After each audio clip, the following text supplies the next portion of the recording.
Perfectionism does all sorts of awful things. It lowers your self-esteem and therefore increases your risk of depression, and even worse, it often leads to suicidal ideation, because whatever you resist persists.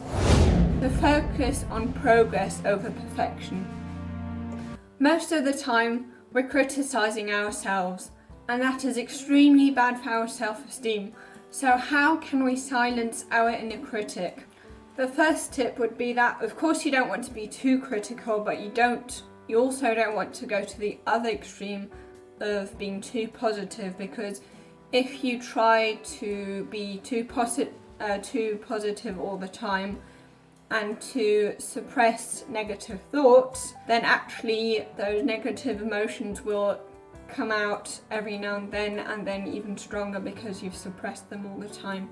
Because whatever you resist persists. And also because, of course, you don't want to deny your weaknesses, because then there's no room for growth. According to psychotherapist Laurie Gottlieb, there are two kinds of compassion. So one is real compassion and the other one is what she would call idiot compassion.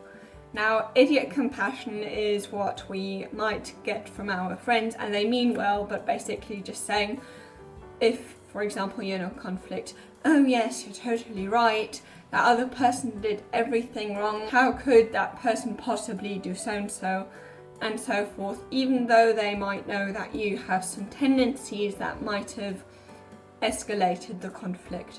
Whereas true self-compassion is in between deluding yourself and being too critical. It's admitting that maybe you do things wrong and maybe you do have weaknesses, but reminding yourself that everyone does, and that as long as you don't do it as often in the future, it's okay. And then the second tip would obviously be to improve your self-talk. And that leads to the question, well, what does healthy, good self-talk actually look like? And I can tell you it's definitely not what you're probably telling yourself on a daily basis because we are extremely harsh on ourselves.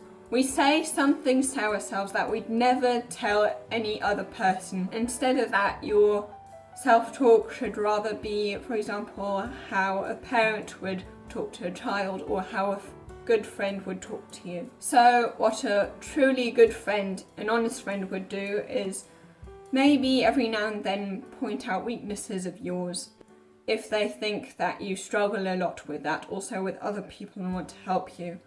But also they would accept the fact that you do have that weakness and they would still want to be your friends, even though they know about that weakness. A really good parent wouldn't spoil their child and be totally fine with them having as many sweets as they want to and sitting in front of the TV all the time and so forth. But a good parent would also not scream at you and tell you how awful you are all the time.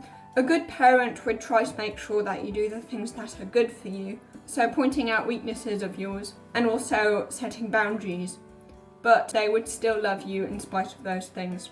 Most people think that confidence is thinking that you're perfect, but true confidence is actually accepting the fact that you're not perfect, and that's what your self-talk should be like.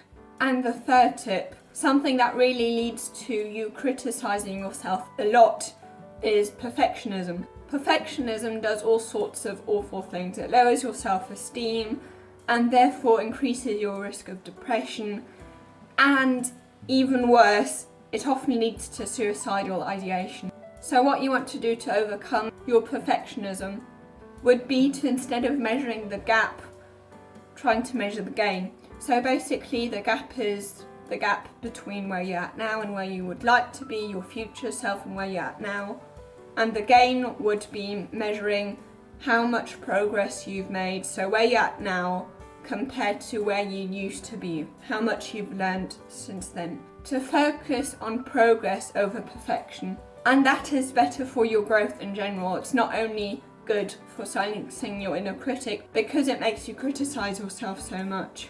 Makes you procrastinate a lot because you don't want to feel like a failure if you don't manage. And then the fourth tip would be flow. So the prefrontal cortex is what makes us overthink, is what makes us anxious and often depressed. And that's why back in the days when they didn't know how important the prefrontal cortex was, because the prefrontal cortex is extremely important when it comes to future planning. Back in the days they would do lobotomies because they noticed that that would reduce anxiety and depression and so forth. And what flow does, flow is a state of hyperfrontality, which basically means that your prefrontal cortex is mostly shut down. It's when you're so immersed in an activity that you forget everything around you. You forget about yourself completely, and that is why it's so good for silencing your inner critic. But it also makes you forget about all other things such as time and so forth. It makes you forget about everything else but the task at hand. It sounds really stupid, but somehow it is kind of true. If you haven't got any time to ruminate, you simply haven't got any time to ruminate, and that's what flow is like. And then the fifth tip would be to not compare yourself to other people, because that's what often makes us criticize ourselves a lot. If we compare ourselves to people who we think are better than us. Now, we also all know that this is way more easily said than done. It's really difficult to not compare yourself to others. So if you want to know how to do that, you can watch this video here.